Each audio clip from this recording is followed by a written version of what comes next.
Estar aquí y muchas gracias a La Ingobernable, que vuelve a ser nuestra casa. Bueno, aquí estamos las cuatro autoras de La vida en el centro: María González, Emma Gascó, Yayo Herrero y yo, que soy Marta Pascual. Y yo voy a empezar contándoos la pequeña historia de este libro. Este libro nace de una pregunta repetida que nos llegaba muchas veces y era la gente que nos decía: ¿qué puedo leer de ecofeminismo, ¿no? Y entonces te venían a la cabeza un montón de filósofas, de activistas, de novelistas, teólogas incluso, y te venía el libro de Vandana Shiva y el de Alicia Puleo, pero eran 500 páginas así en canal, y había gente que sabíamos que a lo mejor necesitaba como un paso intermedio, ¿no?, antes de llegar a estas lecturas desde luego necesarias. Y entonces María González Reyes, escritora de relatos breves maravillosos, fue la que nos lanzó la propuesta y fue, bueno, ha sido siempre el alma del libro, la que ha estado empujando, tirando, recordando, haciendo trabajos en la sombra y en el sol. Y ella nos propuso que hiciéramos algo así como una trenza. Lo que hacemos es una trenza de 4 hilos, ¿no? Un hilo era una parte argumental, un capítulo donde se explicara de forma precisa, de forma sólida pero clara, las bases del ecofeminismo que defendemos, ¿no? Y esta es la parte que ha hecho Yayo Herrero. Después pensamos en unos textos explicativos más cercanos, más vivenciales, que hablaran un poco de cómo vivir ecofeminismos a diario, ¿no? Y en el corazón del libro están los relatos breves, las historias de María, que son historias de mujeres que abren los ojos a realidades que la economía ortodoxa no comprende y que se plantan ante la violencia o que construyen redes, ¿no? Son mujeres que son el contrapunto de ese héroe aguerrido que va con capa y calzoncillo apretado, ¿no? Y luego el cuarto hilo, que trenzaba todo, es el hilo de Emma Gascó, la ilustradora, que lo que ha conseguido es que ese ojo que lee palabras también tenga como un mensaje icónico que las va enlazando, y un traje precioso, ¿no?, en un amarillo muy valiente. Bueno, pues, ¿por qué la trenza? Pues porque pensamos que necesitamos lenguajes diversos para tocar las conciencias, ¿no? El lenguaje de la racionalidad, pero también el lenguaje de lo vivencial, el lenguaje de las historias, el lenguaje de la empatía, el lenguaje icónico. No nos sobra ninguno para llegar a la gente. Porque es que vivimos en un momento de una urgencia histórica tal que la presencia trágica del patriarcado, unida con la presencia también trágica del capitalismo, del colonialismo, se cruza además con un momento de translimitación de la biosfera que nos hace mirar un horizonte con con una inquietud creciente, ¿no? Y entonces nos ponemos a escribir esto y pensamos, ¿no? Yo imagino que cada persona cuando escribe piensa en alguien, tiene delante una imagen, una persona para la que escribe. Y yo, en quien pensaba, esa persona que me estaba leyendo, es esa estudiante que se me queda mirando cuando yo digo la palabra ecofeminismo. Se queda así como parada. Y yo creo que es esa mujer joven que intuye que le están negando un futuro decente o que se indigna y necesita poner palabras concretas a esa indignación.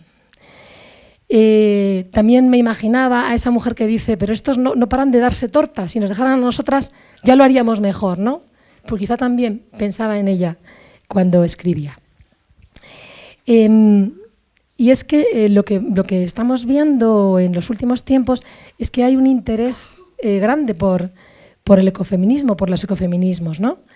Y yo creo que hay una conciencia creciente de que hay un orden social y un grupo dominante que está despreciando a buena parte de la población, que cada vez es más visible, ¿no?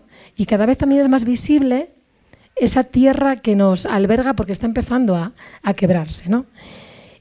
Y las propuestas ecofeministas a mi entender, no son una más de una lista de reivindicaciones, sino que son el núcleo central de una propuesta estructural, ¿no? Es como la piedrita esa de la bola de nieve que va bajando por la montaña y va enganchando toda la nieve que encuentra en la ladera. Yo veo un poco así el ecofeminismo, ¿no? Y son reivindicaciones que no se pueden dejar para el final. No pueden ser la última reivindicación de la lista porque tenemos urgencia, ¿no? Las feministas sabemos bien que eso de dejar la reivindicación al final de la lista es una mala estrategia. El libro no pretende ser un libro académico, un ensayo, pretende ser un libro amable de leer, ¿no?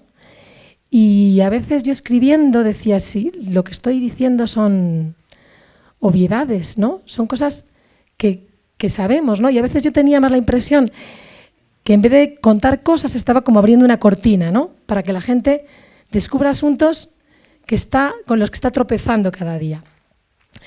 Y lo que hicimos para construir el texto fue, bueno, primero un capítulo que se llama Voces, que enmarca una teoría de partida de ecofeminismo, del que luego os hablará Yayo, y luego usamos 6 adjetivos alrededor de los que se enganchaban los relatos, ¿no? Los adjetivos son a veces denuncias, a veces son propuestas. Bueno, los adjetivos son invisibles, luchadoras, cuidadoras, sabias, trabajadoras, comunitarias. Es como una mezcla entre insultos y halagos mezclados, no sabemos muy bien, ¿no? Pero esos adjetivos podrían describir a muchísimas mujeres, ¿no? Y también señalan a esos lugares que el patriarcado, de la mano amorosa del capitalismo, nos han impuesto para construir este espacio inhabitable, pero también muestran lugares donde hemos sabido crecer a pesar de las dificultades. Hay muchas mujeres, y cuando decimos mujeres, estamos pensando también en todas las personas no normativas, todas las personas que no coinciden con ese personaje de éxito, ese BBVA del que hemos oído tanto hablar, personas de otra orientación, identidad sexual, de otras procedencias, con otra funcionalidad. Las llamamos así por abreviar mujeres, pero son esas personas que han aprendido a hacer las cosas de otra manera. Y no es por magia ni por condición natural. Es una construcción histórica que tenemos que revertir. Os voy a hablar una pizquita de esos adjetivos que lo que queremos es a veces matizar y a veces resignificar, ¿no? Invisibles. Vosotros no sois invisibles. Tengo aquí a dos seres visibles en primera línea y alimentándose. En el centro. Bueno, cuando decimos invisibles, igual deberíamos decir mejor escondidas o ninguneadas, ¿no? Porque hay muchas formas de invisibilizar el desprecio, la ridiculización, la devastación, la violencia. Y nosotras defendemos que existe un paralelismo y una raíz común entre la destrucción de la tierra y la opresión de las mujeres. Y la invisibilización es una herramienta central para conseguir esa destrucción de manera impune. Cuando decimos cuidadoras, pues igual tengo poco que explicar. La vinculación histórica e impuesta de las mujeres con el cuidado, lo dicen las encuestas de uso del tiempo, pero lo dice una mirada alrededor que lancemos, ¿no? Y esos cuidados que se nos han impuesto son cuidados necesarios. Son necesarios los cuidados de las personas y los cuidados de la tierra, pero no queremos hacerlos en estas condiciones. No queremos hacernos cargo de forma solitaria de ellos, ¿no? Luchadoras. Cuando decimos luchadoras, estamos hablando de un significado de lucha distinto al que se nos dice o se usa desde la cultura dominante. No hablamos de la lucha desde la violencia o desde la imposición que intenta o mantener la jerarquía o revertirla.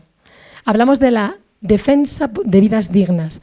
Hablamos del tesón de hacer sentadas. De esto el ecofeminismo nos puede enseñar mucho, ¿no? Esa resistencia de quien se planta ante una ley o quien se expone con el cuerpo ante una empresa maderera, ¿no?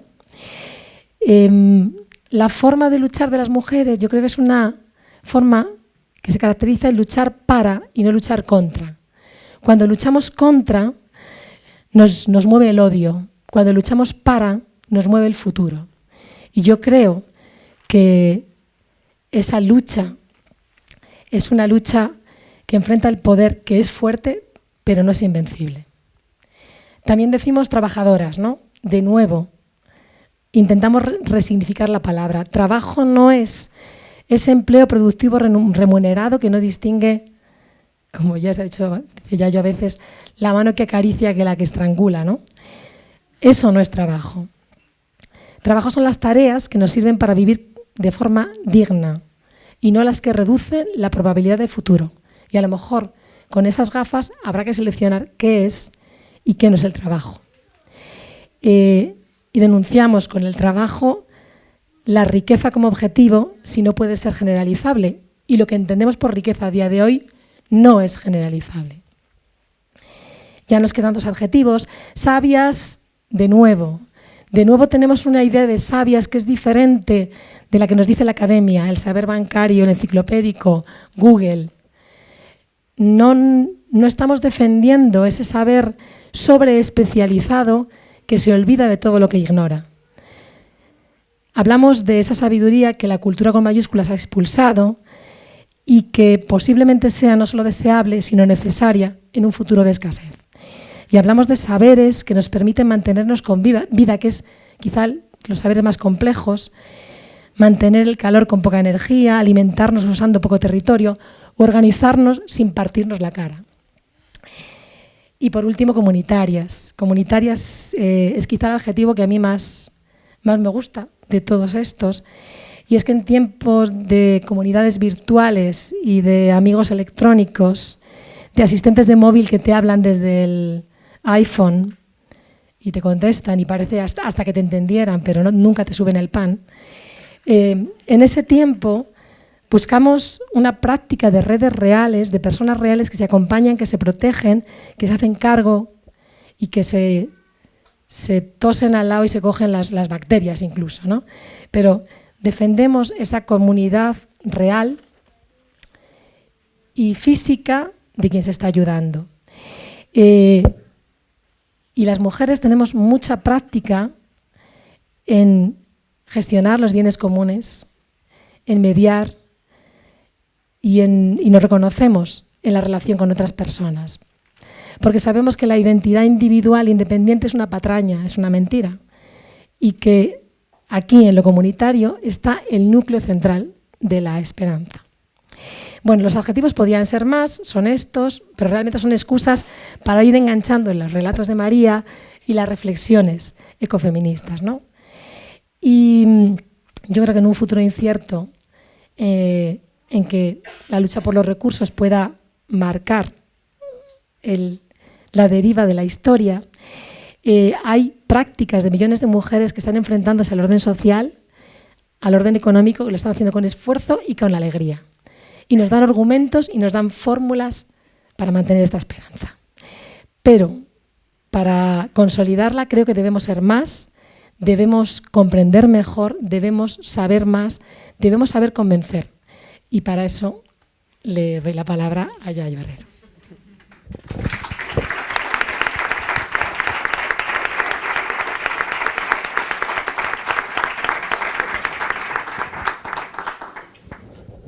Bueno, buenas tardes a todas y a todos. Muchas gracias por haber venido. Yo lo primero que quería decir es que estoy súper orgullosa de haber participado en este libro, ¿no? Estoy contentísima porque es la primera vez que participo en un libro que podría decirse que tiene una dimensión también literaria, de relatos, es decir, en la parte justamente en la que no he hecho yo, ¿no? Y encima con esas ilustraciones, y para mí el haber podido participar con estas 3 mujeres en el libro es una cosa, bueno, que son amigas y que son compañeras de tantas cosas, es una cosa que me encanta, ¿no? Y aunque lo ha señalado Marta y a ella no le gusta, yo también quiero señalar que el motor del libro y que tengamos este libro aquí encima de la mesa tiene mucho que ver con el empuje de María, ¿no? Y por eso también le quiero agradecer especialmente. Bueno, yo lo que voy a hacer ahora va a ser contaros así muy rápidamente algunos de los elementos como de clave más teórica que justifican por qué la mirada que nosotras tenemos sobre los ecofeminismos nos parece que es una mirada necesaria, no omnipotente ni omnicomprensiva, sino a dialogar con otras muchas miradas, digamos, para transformar este momento de verdadera guerra contra la vida que estamos viviendo, ¿no? Y decimos que estamos viviendo un momento de guerra contra la vida porque después de ya muchos siglos de patriarcado y de un patriarcado aliado con una cultura, no solamente modo de producción, sino también con toda una cultura capitalista, neoliberal en esta última dimensión, estamos viviendo un momento en el que el proyecto se ha desvelado como un proyecto que es ecocida, destruye la naturaleza, es obviamente patriarcal de partida, generando tremendas desigualdades e invisibilidades importantes entre hombres y mujeres, es un proyecto injusto por capitalista y es un proyecto también colonial y racista, ¿no? Digamos que todos esos elementos juntos definen que nos estemos encontrando en un momento en el que hay algunas vidas privilegiadas que se sitúan por encima de otras y que a través de una serie de mecanismos tremendamente destructores están sistemáticamente expulsando a los márgenes de la vida o de la propia vida tanto a muchas personas, a muchas partes de la población de este planeta, de la población humana, y también a muchas otras especies vivas, muchos otros animales, ¿no? Por tanto, es un momento, decíamos, de guerra contra la vida. ¿Qué es lo que hemos tratado de reflejar aquí? Pues algunos de los orígenes o algunas de las causas, algunos de las creencias y de los mitos que sostienen un modelo que, autodenominándose sociedad del conocimiento, es decir, nos autodenominamos sociedad del conocimiento, sin embargo han generado una forma de organizar la cultura, la política y la vida que le declara la guerra a la propia vida y destruye las bases materiales que nos sostienen vivas, ¿no? Y en ese sentido nos hemos centrado o hemos tratado de centrarnos también en una característica que tiene la cultura occidental, que ha sido la de ya desde hace mucho tiempo haber mirado la naturaleza y los cuerpos desde la exterioridad, desde la superioridad y desde la instrumentalidad. Desde la exterioridad porque venimos de una cultura, de un marco cultural en el que se ha interiorizado que el ser humano, lo que nos confiere la característica de humanidad, es algo que está separado del resto del mundo vivo. La cultura occidental es prácticamente una de las únicas del mundo que ha establecido una especie de pared entre lo que somos como personas, lo que es nuestra cultura y el resto del mundo vivo, incluido también nuestros cuerpos como dimensión, considera ese marco cultural meramente material, digamos, de otra dimensión intangible, decía el alma Platón en su momento, ¿no?, que es el que nos otorga la condición humana. Bueno, pues a partir de esta exterioridad, hemos ido construyendo una forma, por ejemplo, de concebir lo que es el sujeto político, que está totalmente desarraigado de la materialidad de la tierra, que está totalmente descorporeizado y también desentendido o desresponsabilizado del cuidado de los cuerpos de otras personas, ¿no? Utilizamos el ejemplo. Sabéis, cuando se conformó la democracia ateniense, en aquel momento en el que nace la democracia griega, de la que tanto hemos aprendido y podemos seguir aprendiendo, pero en aquel momento de democracia ateniense, el sujeto político, ese sujeto ciudadano, hombre, que va al ágora, debate, discute sobre la vida en común y arbitra, fruto de todas esas discusiones, cuál es el interés general. Pero cuando se conforma esa noción de sujeto ciudadano, en un espacio separado del público, en ese espacio doméstico, se encuentran esclavos y esclavas que no tienen categoría de ciudadanía y que interactúan con la naturaleza para obtener todo lo que se necesita para estar vivo, y existen también, es de suponer, esposas de ciudadanos que también en ese espacio doméstico y sin categoría de ciudadana se ocupan de que la vida se regenere cotidiana y generacionalmente, ¿no? Digamos digamos que ese sujeto político que ya se conforma en aquel momento es un sujeto que nace preso de esa especie de fantasía de la individualidad, es decir, del hecho de que se pueden construir vidas autónomas de la naturaleza y de sus límites, vidas autónomas de los cuerpos y sus vulnerabilidades. Obviamente, no porque nadie pueda vivir ajeno a la tierra y a sus límites, o pueda vivir sin cuerpo, o no tenga la obligación de cuidar del cuerpo de otros y otras en algunos momentos del ciclo vital, sino porque fuera de ese espacio luminoso, fuera de ese espacio que tiene luz y tiene valor, que es el espacio público, hay un lugar oculto, subalterno, escondido, en donde otras personas, otros sujetos esclavizados en su momento, colonizados y neocolonizados después, muchas mujeres, otras especies, es decir, otros muchos estamentos de la sociedad, incluidos también otros territorios, son los que se ocupan de sostener materialmente esas vidas, ¿no? Digamos que ese sujeto autónomo, abstracto, desarraigado y descorporizado es un sujeto que no existe. Pero el problema que tenemos es que en Occidente, durante toda la historia posterior, la política y la economía se han conformado como si ese fuera el sujeto universal. Y para que ese sea el sujeto universal y se pueda mantener ese estatus, se construye simbólicamente un estado de subordinación. Por eso decimos que además desde la exterioridad se mira desde la superioridad. Y se articulan formas de entender la sociedad en donde unas vidas importan más que otras, unas vidas valen más que otras. Las vidas del sujeto, digamos, occidental y burgués vale más que la vida del sujeto racializado y colonizado. La vida de los hombres se considera más valiosa que la vida de las mujeres. La vida de la especie humana se considera más valiosa que el resto de la naturaleza o que el resto de las otras especies. En un sistema de dominio y en un sistema de jerarquía que funciona y se sostiene de una forma violenta, con violencias que a veces son físicas, con violencias simbólicas y también con violencias estructurales e institucionales que sostienen, digamos, todo ese sistema de dominación. El movimiento feminista ha trabajado muchísimo cómo se construyen todos esos dualismos y digamos que desde la filosofía ecológica o ambiental o desde la propia ética se había trabajado también, digamos, todo ese tema de la invisibilización o la desconexión que ha alimentado como una fantasía, digamos, determinados sectores de la especie humana que se podía mantener con respecto a lo que proporciona la Tierra, ¿no? Pero claro, no hay vida, no hay economía posible y no hay sociedad si no hay biosfera, si no hay naturaleza, si no hay corteza terrestre que la albergue. Es decir, que esa fantasía en donde estamos, digamos, la naturaleza formara parte de un subsistema de la economía o formara parte de un subsistema de la política, se ha tornado en una cosa absolutamente nefasta cuando hemos ido avanzando en una dinámica de crecimiento sin límites y hemos ido interiorizando esa tercera dimensión junto con la exterioridad y la superioridad, que es la instrumentalidad. Digamos que se ha conformado una manera también de entender la economía y de entender la política, donde la naturaleza y también los cuerpos de las personas son instrumentos al servicio de un bien mayor que en el marco y con la palanca del capitalismo ha resultado ser la maximización de ganancias o la obtención de beneficios, ¿no?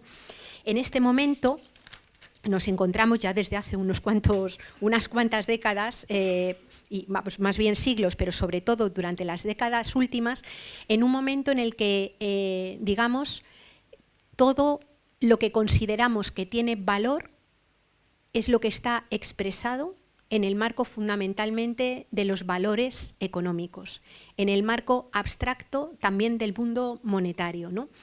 Y si bien el capitalismo nace reduciendo el concepto de valor al concepto de precio, si bien ese capitalismo lo que ha hecho ha sido organizar toda la sociedad en torno a un epicentro, que es el crecimiento económico, durante los últimos años, a partir de la dinámica neoliberal y de la última vuelta de tuerca, digamos, del capitalismo a partir de la economía financiarizada y la mercantilización, esta dinámica adquiere una violencia verdaderamente tremenda, ¿no?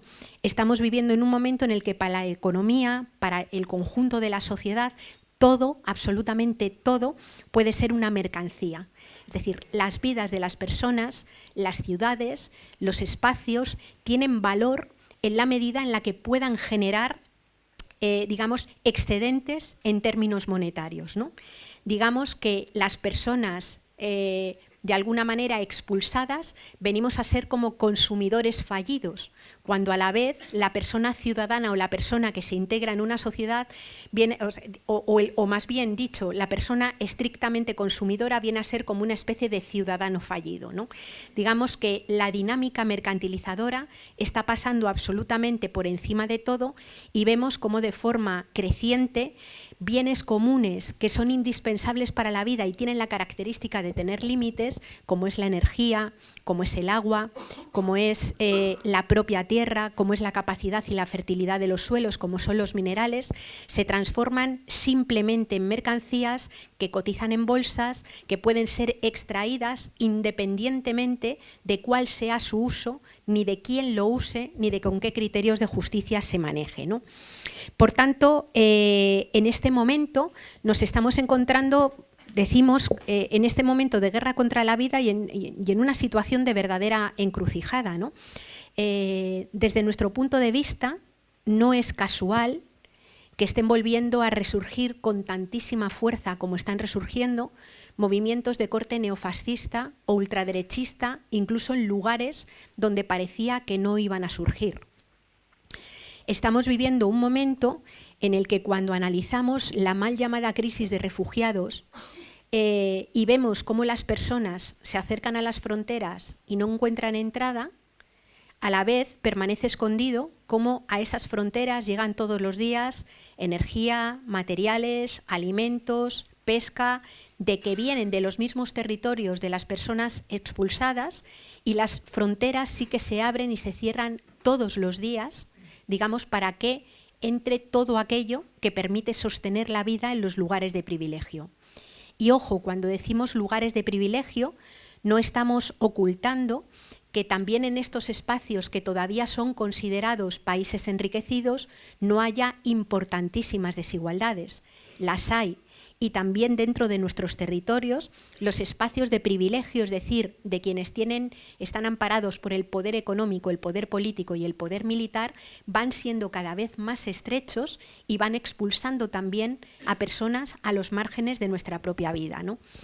En este momento nos parece que precisamente una mirada ecofeminista, decimos, que ponga la vida en el centro, que pone la vida en el centro, es absolutamente crucial.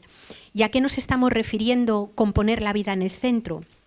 Pues con poner la vida en el centro nos estamos refiriendo ni más ni menos a una cosa mucho más fácil de enunciar que de decir, es a poner, colocar y construir sociedades en donde la cultura, la política y la economía estén situadas en torno a la construcción de vidas y no cualquier tipo de vidas, sino de vidas decentes, de vidas que se puedan vivir, digamos, como absoluta, como prioridad, ¿no? Desbancar de alguna manera a esos mercados que han terminado construyendo el epicentro, es decir, hasta el propio marco de la ciudad se convierte en una marca, hasta la propia ciudad se convierte en un espacio en donde la vida tiene sentido en la medida en la que se generen valores económicos. Si no, parece que no tiene sentido, ¿no? Bueno, pues es darle completamente la vuelta y colocar las vidas, digamos, vidas que se puedan vivir sin miedo, diría yo. En este momento de precariedad vital, si entendemos la precariedad vital como el miedo a vivir, el miedo a no comer mañana, el miedo quizás a no tener casa, el miedo a no tener un marco de relaciones, el miedo a no tener garantizadas unas condiciones mínimas que permitan una existencia decente, es decir, el miedo a la precariedad, digamos, lo que pretendemos de alguna manera es poner pautas, criterios políticos, organización económica y también una disputa, digamos, cultural que sitúe esa vida sin precariedad, esa vida sin miedo en el centro. Lo que hemos pretendido hacer a lo largo de todo el libro, tanto en la parte, digamos, más inicial como luego en los capítulos que vienen después, es disputar algunos conceptos básicos, ¿no? Disputar, por ejemplo, esa idea de trascendencia patriarcal, esa idea de fantasía de construir una autonomía en donde hay personas que están completamente desgajadas y son autónomas.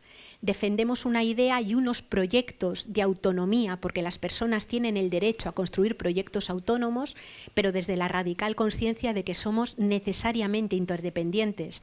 Por eso la dimensión comunitaria, la dimensión relacional, en la que el movimiento feminista ha puesto tanto el foco, es decir, poniendo el peso en la necesaria construcción de vínculos, no solamente como un elemento intangible, sino como un elemento radicalmente material para poder sostener la vida, ese asunto, esa disputa está central. Reivindicamos una inmanencia, es decir, y un derecho a la fragilidad. Las vidas, una a una, son vulnerables. Las vidas, una a una, son frágiles.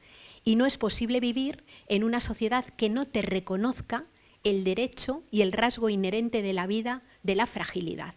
Fragilidad que solamente es posible revertir, solamente es posible luchar desde el principio contra la muerte que viene después, si lo hacemos, digamos, en sociedades que mantengan esas relaciones de interdependencia, esas relaciones, decimos, de cuidados y unas relaciones también con la naturaleza de tal manera que podamos obtener todo aquello que necesitamos para estar vivos y vivas. También hablamos de cómo construir, y creemos que esta mirada ecofeminista es necesaria para construir las resistencias, para enfocarlas bien y para construir la alternativa. Puede ser que si no somos conscientes de los límites físicos del planeta y de la radical vulnerabilidad de cada persona una a una, pongamos encima de la mesa soluciones que no solamente no sirven, sino que terminan generando una tremenda digamos, desconfianza y una tremenda, digamos, sensación de frustración, ¿no? Yo creo que es muy importante recuperar todo lo que está trabajando Nancy Fraser cuando dice o cuando plantea que en cierto modo el nacimiento de todos estos movimientos fascistas o ultraderechistas son también un cierto fracaso de las promesas emancipadoras de ciertas izquierdas. Ciertas izquierdas que no le meten mano a las cuestiones estructurales de clase, patriarcales, ecológicas y coloniales y se conforma con una mirada edulcorada, quizás un poco violeta, un poco verde dentro del marco del capitalismo verde y un poco rosita y quizás una pincelada naif de la multiculturalidad, haciendo de eso todo un discurso progresista que no le mete mano, digamos, a las cuestiones estructurales. Yo creo que la mirada, por lo menos la mirada ecofeminista que nosotras queremos lanzar, es una mirada de raíz, es una mirada que plantea un órdago de arriba abajo al conjunto del sistema, ¿no? Y luego en este libro, yo creo que lo decía Marta, lo hemos querido hacer también desde la belleza y lo hemos querido hacer desde un cierto planteamiento, es decir, porque nos parece que esta tarea, a pesar de que es la lucha contra una situación sombría, contra una situación oscura, precisamente por ser capaz de plantarle cara a esa situación, es una lucha que tiene que ser alegre, que tiene que ser hermosa y que se tiene que construir desde la dignidad y desde la colaboración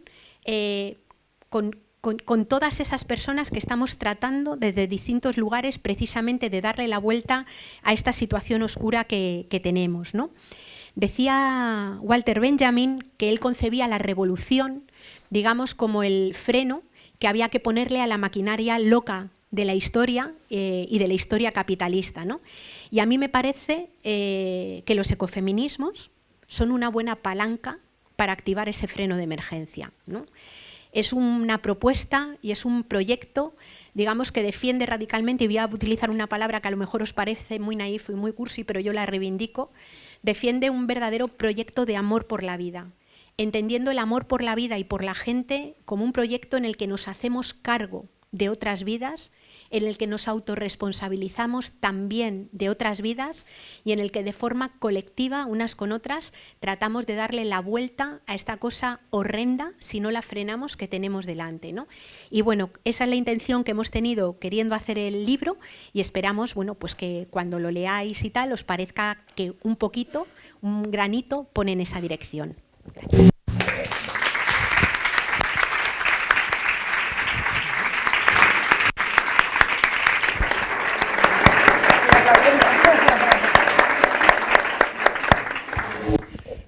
Bueno, antes de hablar, un poco por el amor por la vida y el no gusto por los resfriados, yo noto que hay gente sentada afuera y intuyo que ese suelo debe ser más frío que este. Entonces, y por aquí hay algo de sitio, lo digo porque vuestros no resfriados quizás os lo agradezcan. Bueno, y la cistitis, claro. Bueno, dicho esto, bueno, yo soy la que he hecho las ilustraciones y algo del estilo, pero no he hecho la maquetación y quería comentarlo porque la maquetación se la debemos a Andrés Espinosa de Ecologistas en Acción, maquetador de Ecologistas en Acción, y a Martín Cunio, que está poniendo la vida en el centro y se da a recoger las verduras, así que ahora mismo no está, pero bueno, está en obra, digamos, ¿no? Este es un proyecto que hemos hecho de forma militante y bueno, yo quería comentar que en este mundo de la ilustración en el que yo me muevo hay un debate fuerte sobre si se deben o no aceptar encargos de estas características, porque es un mundo muy precario, como os imaginaréis, claro, nadie se hace rico haciendo dibujitos, ya quisiéramos. Y porque además es un ambiente, o sea, es un sector precario en el que hay una gran brecha de género. Hace un par de años la PIM, que es la Asociación de Profesionales de la Ilustración de Madrid, hizo una encuesta y de media los ilustradores en Madrid, bueno, los que contestaron la encuesta, ganan unos 17.000 euros al año, pero es que las ilustradoras ganan en torno a un 9.000 euros al año, que es pues, más o menos un 40% menos, ¿no? Entonces, esta es como esa base, ¿no? Que genera mucho debate, ¿no? Y en mi posición, que quería pues, reflexionar sobre ella, o quería posicionarla, digamos, es que nos puede ser útil frente a este debate, no sé si estoy hablando demasiado cerca, ¿no?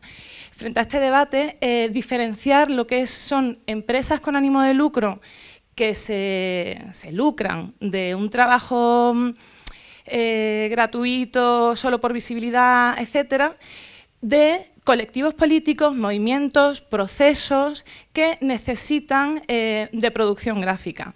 Es decir, si estamos aquí en este centro social ahora mismo, pues yo entiendo que es porque ha habido un cerrajero, está habiendo abogados que gestionan, que ayudan, abogadas que ayudan a gestionar el espacio, ha habido una persona que ha puesto esta cámara, que no sé cómo se llama, pero gracias, y otra que ha gestionado el espacio y hay otra gente que está en la barra, ¿no? Entonces, en mi opinión, creo que es útil cuando podamos, no siempre podemos, ¿no? Pero cuando podamos aportar a los procesos, a los colectivos y a los movimientos desde nuestras habilidades o desde nuestras posibilidades, ¿no? Y a veces los colectivos necesitan de apoyo gráfico y a veces los dibujos pues son útiles. El otro día le dije a un niño que me dedicaba a hacer dibujos para ganarme la vida. Yo intentaba convertirme como en su ídolo o algo, le dio igual. Pero bueno, un poco para que sepáis situar de dónde surge el libro. Y surge también en ese contexto, que es un contexto militante, pero de un extremo cuidado. Es decir, a mí esta buena gente, me han dado todo el tiempo del mundo, o sea, hemos estado meses con este libro, todas las facilidades y toda la libertad, que es una cosa que a menudo no solemos tener en los encargos que nos llegan en el cotidiano. Para empezar, no sé si os habéis dado cuenta, el libro no es ni verde ni morado. O sea, no os podéis imaginar la cantidad de cosas moradas que hago yo a lo largo del año. Bueno, particularmente en marzo y en noviembre. Pero de verdad, y yo lo entiendo la reivindicación. Pero saliéndonos un poco de esa paleta, lo que hemos intentado ha sido jugar, salirnos de lo esperable e intentar así conectar un poquito, ¿no? Llamar la atención, conectar, salirnos un poco de lo de siempre. Y bueno, no siempre ocurre, pero a veces pasa que si te lo has pasado, yo creo que si alguien se lo ha pasado bien en el ámbito artístico, a veces se nota. A veces el público lo percibe. Entonces, yo espero que lo percibáis, pero yo me lo he pasado teta haciendo este libro. O sea, me lo he pasado súper bien. Y yo espero que parte se note. Y en parte por el color, porque, bueno, pues porque es amarillo y no verde y morado. Pero en parte también por el estilo y el enfoque, ¿no? Que me han dado, pues eso, pues total libertad. Para empezar, hay algunas ilustraciones que son buenrolleras. Sí, son dulces, son buenrolleras. Yo creo que eso es útil en varios sentidos. Para empezar, las ilustraciones que son de ese tipo nos ayudan a crear imaginarios posibles, ¿no? A crear futuros, a imaginarnos cómo podría ser. Pues dos puertas de dos vecinas que se unen en un entramado de parras, pues te hace pensar que lo mismo tú podrías estar un poco más unida a tu vecina, ¿no? Que lo mismo tiene Alzheimer o tiene otras necesidades, igual que tú las tienes, porque somos interdependientes, ¿no? Y sirve para eso, para imaginar otros imaginarios, sirve para salirnos de imaginarios victimistas o victimizadores, ¿no? O sea, ya hemos aprendido sobre el ojo morado, ¿no? Además de morado. No, broma. Está siendo un chiste muy malo, perdonad. Y también creo, aparte de para salirnos de estos imaginarios victimizadores, sirve también para alejarnos de unos símbolos que antes en realidad estabais comentando, unos símbolos de los que hemos abusado muchísimo en las izquierdas, que son unos símbolos cargados de testosterona y que se vinculan con el léxico de la guerra, el léxico de la batalla, el léxico de la derrota frente al enemigo, etcétera, ¿no? Entonces, aunque hay ilustraciones que están cargadas de este buen rollismo, que como digo, creo que es útil en algunos sentidos, hay otras que no, porque yo creo que la diversidad nos da más riqueza y porque creo que a veces, sobre todo en el mundo, quizás en el mundo activista no tanto, pero en el mundo de las ONG nos estamos pasando un poco, con imágenes autocomplacientes, en mi opinión. Y entonces, en este libro hay imágenes más dulces, pero hay imágenes también que lo que pretenden es removernos un poquito, hacernos sentir incómodas. Y bueno, pues por ejemplo, hay una imagen que es la portadilla del capítulo de Mujeres Invisibles, Somos Invisibles, que es una mujer fregando los platos a la que le estalla la cabeza.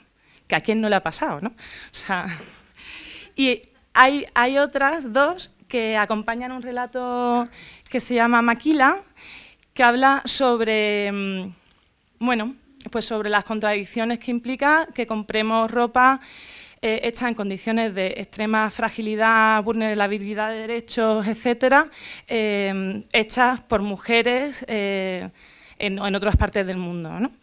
Y bueno, así que os vais a encontrar un poco de las dos, ¿no? Un poquito de cal, un poquito de arena.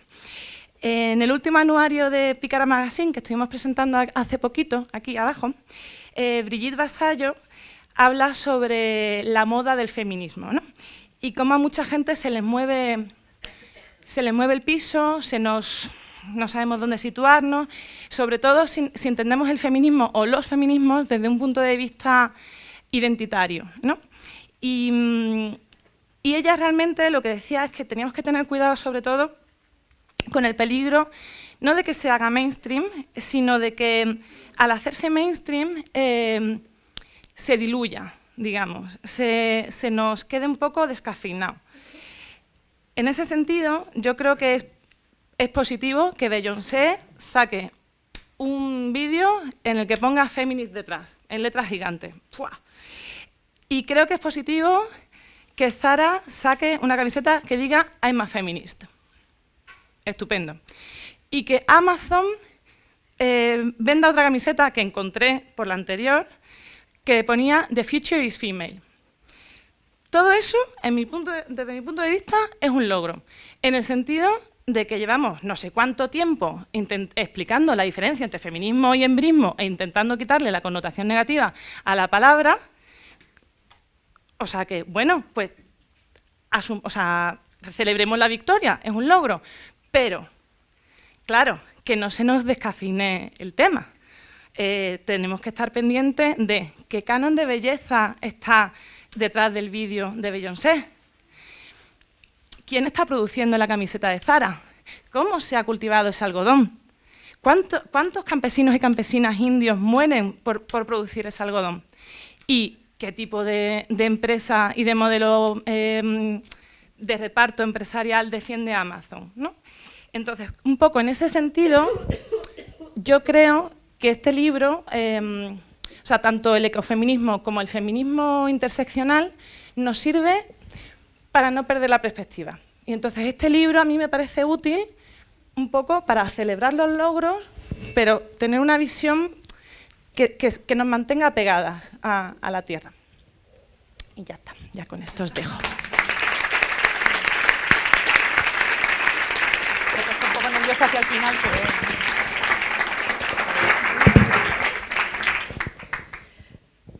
Bueno, pues nada, conmigo ya terminamos. Voy a compartiros algunas historias de las que hay en el libro, pero antes quería comentaros así algunas cosas generales.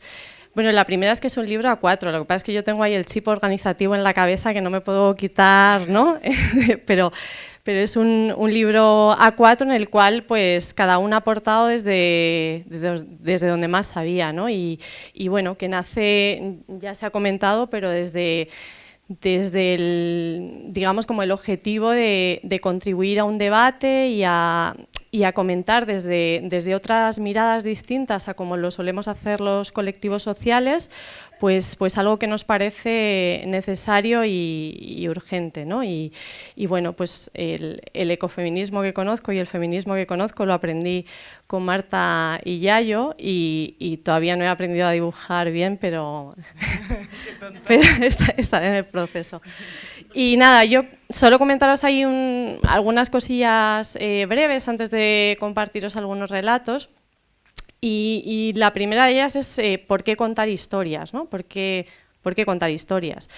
Y bueno, pues podríamos decir que en general a todas las personas nos gustan las historias, que nuestra vida está llena de historias, que vivimos historias cotidianamente y que las contamos y que muchas veces las escuchamos, ¿no? A veces las escuchamos de los amigos o amigas mientras estamos en el parque, a veces las escuchamos de las abuelas que nos las cuentan, a veces las escuchamos de las noticias en la tele, pero nos gustan las historias, ¿no? Nos mueven las historias. Pero si nos fijamos, la mayoría de esas historias que escuchamos pues están contadas desde una única mirada, una mirada que es la que plantea este pensamiento hegemónico, esta cultura hegemónica, que es un modo de mirar el mundo y de pisar el mundo que se aleja del cuidado de la vida. Podríamos decir, por tanto, que tenemos un exceso de historias que legitiman esta cultura hegemónica y un defecto, un déficit de esas otras historias que hablan de una cultura más pegada a la tierra y a la vida. Por eso ocurre, ¿no?, esto que comentaban Yayo y Marta, que al final pues acabamos pensando que este sistema económico tiene un montón de virtudes y muy pocos defectos, ¿no?, a pesar de que vivimos una supuesta calidad de vida, aunque respiramos el aire que respiramos, que pensamos que la economía puede crecer indefinidamente, aunque vivamos en un planeta finito, o que pensamos que las cosas tienen que tener un precio para poder valorarlas. Llevamos mucho tiempo con esta cultura que invisibiliza todas esas historias y esos relatos que nos hablan de cosas distintas. No se cuentan por esos relatos hegemónicos pues historias que den voz a las personas que viven al otro lado de las fronteras. No se habla de historias que cuenten que dependemos de la naturaleza para vivir, que dependemos de los cuidados. Hay muy pocas historias que tengan mujeres como protagonistas y muchas menos que tengan mujeres que se califiquen con adjetivos como fuerte y valiente. Y si nos fijamos, hay también muy pocas historias que nos planteen como vencedoras luchas de comunidades lideradas por mujeres que consiguen que una transnacional no entre en su territorio para hacer una mina, o no escuchamos historias de mujeres que deciden no echar a sus ollas alimentos transgénicos porque saben lo que supone eso. no escuchamos muchas historias que hablen de lo felices que somos las personas que nos consideramos feministas y ecologistas, porque pensamos que pensar el mundo de esa manera nos hace más felices. No se cuentan mucho las historias sobre las revoluciones, que sí que son posibles, sobre las ventajas de organizarse. Y bueno, podríamos pensar, bueno, pues no pasa nada, ¿no? Tenemos un mundo lleno de un montón de historias que nos hablan de otras cosas que no son estas y ¿cuál es el problema, ¿no? Pues bueno, el pequeño problema es que precisamente esa cultura que se sostiene sobre todo ese montón de historias pues está destruyendo la base sobre la que se sostiene la vida, no solo nuestra vida, sino la vida de los otros seres vivos no humanos con los que compartimos el planeta y de los que dependemos. De manera que muchos de los conocimientos que se consideran imprescindibles para la sostenibilidad se quedan fuera de nuestro pensamiento porque también están fuera de nuestras historias. Y como necesitamos ese cambio urgente que se comentaba antes, pues pensamos que es interesante pensar qué bases o de qué manera podemos crear una cultura un poco distinta, una cultura, que uso también esa palabra que decía yo antes, que ame la vida, ¿no? Una cultura que se base en el amor a la vida y que eso nos mueva a construirla de un modo diferente. Y para ello pensamos que también, aparte de otro montón de cosas, pues hay que cambiar las historias que contamos, que tenemos que imaginarnos un mundo de otra manera y que para imaginarnos ese mundo de otra manera, pues qué mejor manera que pensar en esas otras historias o imaginar esas historias, ¿no? Porque justo las historias sirven para muchas cosas, entre otras para imaginar.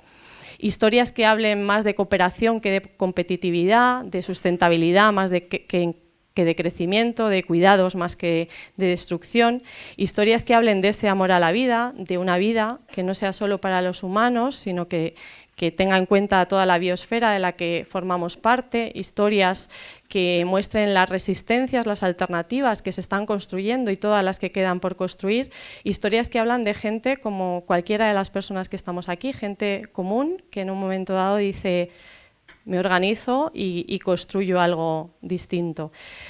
Y bueno, pensamos también que puede ser útil para los movimientos sociales usar ese otro lenguaje, ¿no? Otra amiga ilustradora que está aquí en primera fila me enseñó una frase que uso muchas veces porque la aprendí y creo en ella, que es que hay que reivindicar que lo bello y lo combativo no son cosas contrapuestas, ¿no? Ya lo decía viendo materiales que hacíamos en Ecologistas en Acción hace tiempo, ahora ya hemos mejorado muchísimo.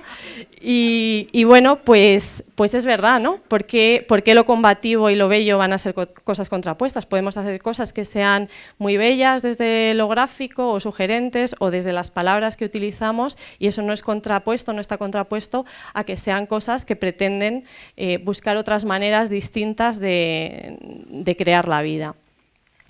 Y en las historias que hay recogidas en el libro, pues son historias que están protagonizadas por mujeres diversas, que son mujeres que no se amedrentan fácilmente, que tienen muchas de ellas la convicción tenaz de que somos capaces de crear algo mejor. Mujeres que construyen a veces desde abajo, a veces desde los lados y que cuidan, calman, alimentan, piensan, construyen, imaginan, que saben que de tareas cotidianas como preparar la comida de manera colectiva también podemos ensayar formas distintas de combatir al sistema, y mujeres que entrelazan los cuidados de sus cuerpos y de los cuerpos de la gente que las rodea con el cuidado del planeta. Mujeres que además saben que precisamente son esos procesos colectivos los que son capaces de generar cambios y que esas colectividades a su vez pues están formadas por cada una de nosotras y cada uno de nosotros.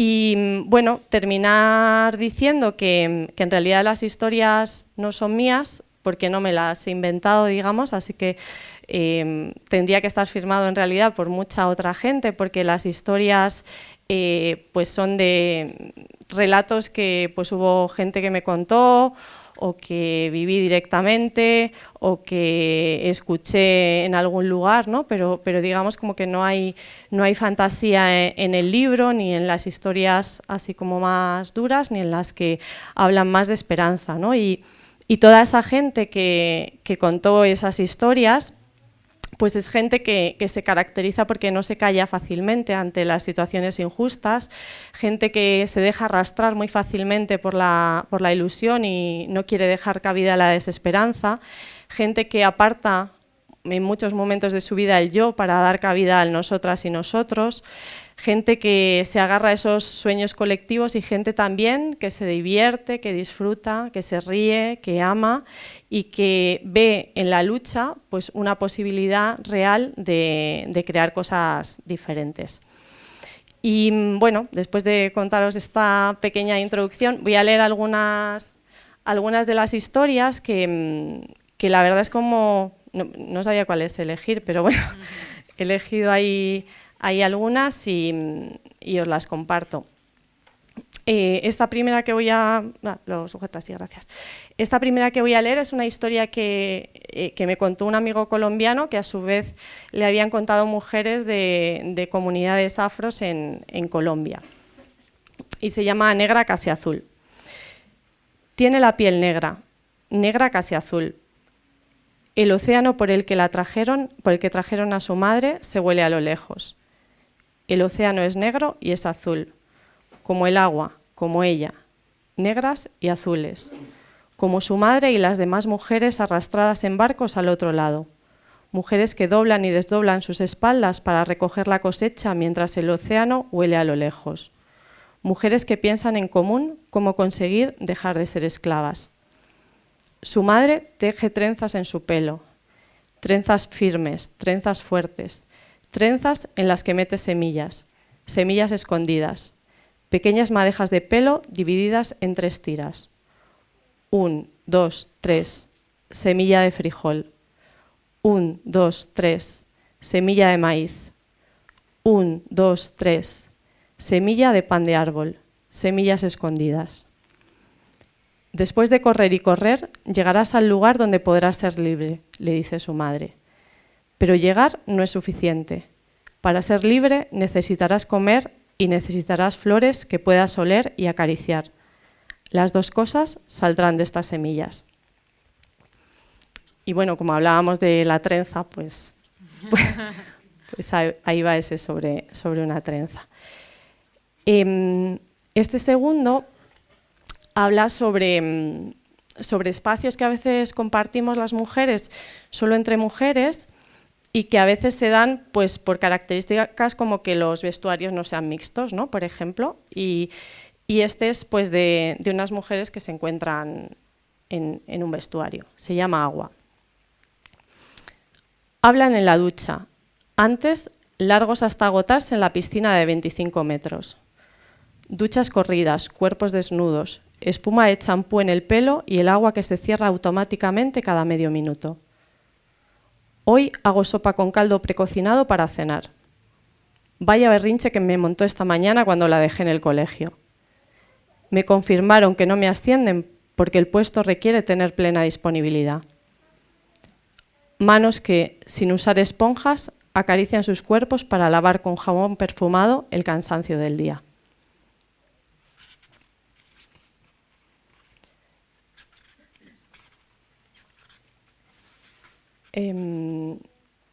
Y os...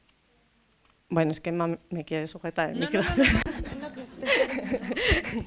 No, es que me daba como cosa... Sí, yo creo que voy, estoy bien, gracias. Que nos cuidamos tanto. Precisamente...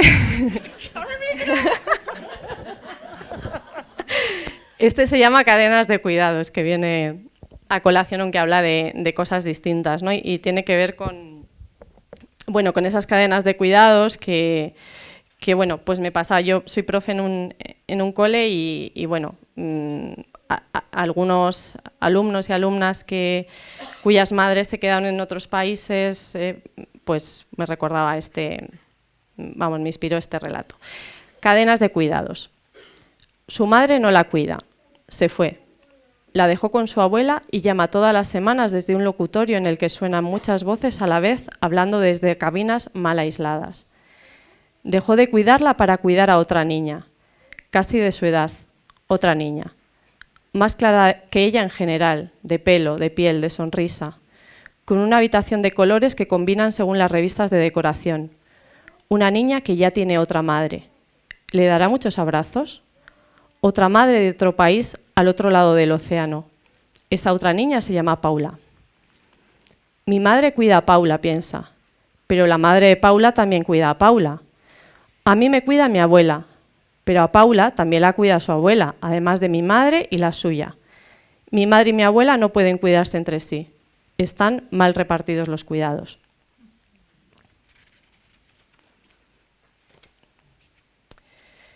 Este de ahora es el que se llama Maquila, de la ilustración que decía antes Emma. Y bueno, una vez estuve en la puerta de una maquila en Centroamérica y luego fuimos a visitar a una de las mujeres que trabajaba en la maquila, ¿no? Y bueno, pues esto fue un poco lo que nos contó. La maquila. Decenas de mujeres salen por la puerta de la maquila, situada en una zona franca, donde todo vale para el capital, donde solo tienen derecho a entrar las mujeres que van a ser explotadas y sus explotadores. Nadie más tiene acceso. 10 horas cosiendo, ritmo frenético. Las trabajadoras salen. En la puerta merodean coches conducidos por hombres. Algunas se suben para aumentar el sueldo en forma de mamada que sabe a necesidad y olvido. Las más se montan en los autobuses que las conducirán a sus casas. 3 o 4 horas cocinando, ordenando, limpiando, escuchando, acariciando. Después duermen un rato. Luego ya es el día siguiente.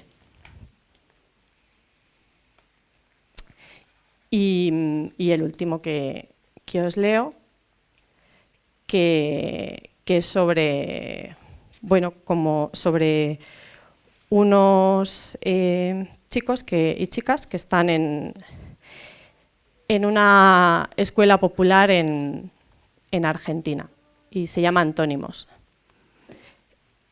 En la escuelita de la Villa Miseria juegan a los antónimos. Norte, sur, rico, pobre, arriba, abajo. ¿Y cuál es el antónimo de libertad?, pregunta Kevin. Todas y todos callan. ¿Pueden ser 2 palabras?, dice Mariana. Sí, pueden ser 2 palabras. Entonces yo lo sé, dice segura de conocer la respuesta correcta. El antónimo de libertad es no comer. Muchas gracias.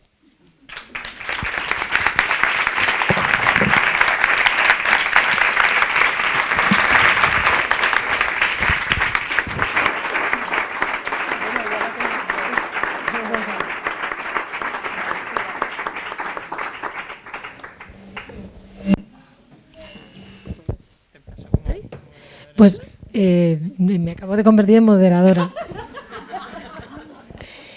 Si alguien quiere comentar, preguntar, explicarse, lo que quiera, pues aquí está el micro.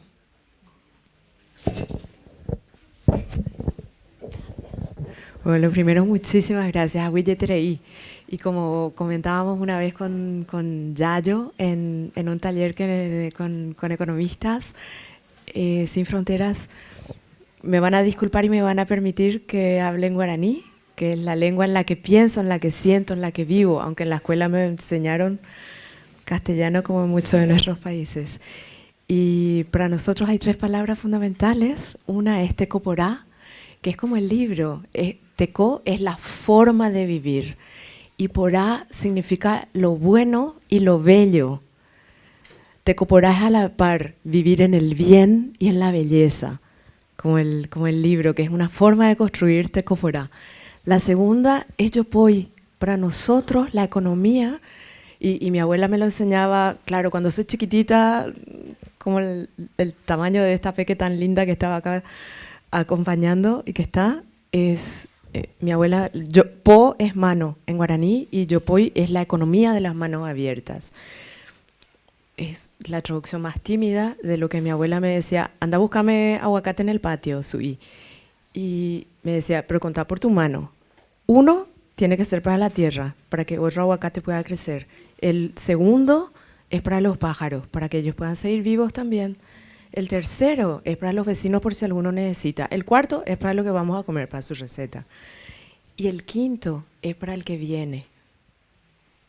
Entonces, siempre esa noción de poner la vida en el centro y de que no se instrumentalice, externalice ni mercantilice, sino que ese quinto aguacate que se queda es como esta semilla que está ahí, ¿no? Para seguir construyendo. Y la noción de circularidad, de economía circular, pero que no le llamamos así, y de economía de la vida, para nosotros podría entenderse desde la palabra yopoi, y además desde el azul, como decías, desde ese azul negro. Para nosotros Jobú es azul y Jobú también es verde, pero sabemos cuándo es verde y cuándo es azul, porque es ese verde cercano del patio, de la huerta, ese verde oscuro, ese verde azulado, ese azul cielo, ese azul clarito de agua que vuelve al río azul, que vuelve al verde. Ese azul, esa noción de azul verde, de círculo de vida, para nosotros es tan importante, que tiene que ver con no fragmentar en trocitos inventados la vida, sino en ese mismo azul verde del que somos parte. Así que Abuyeterei, gracias.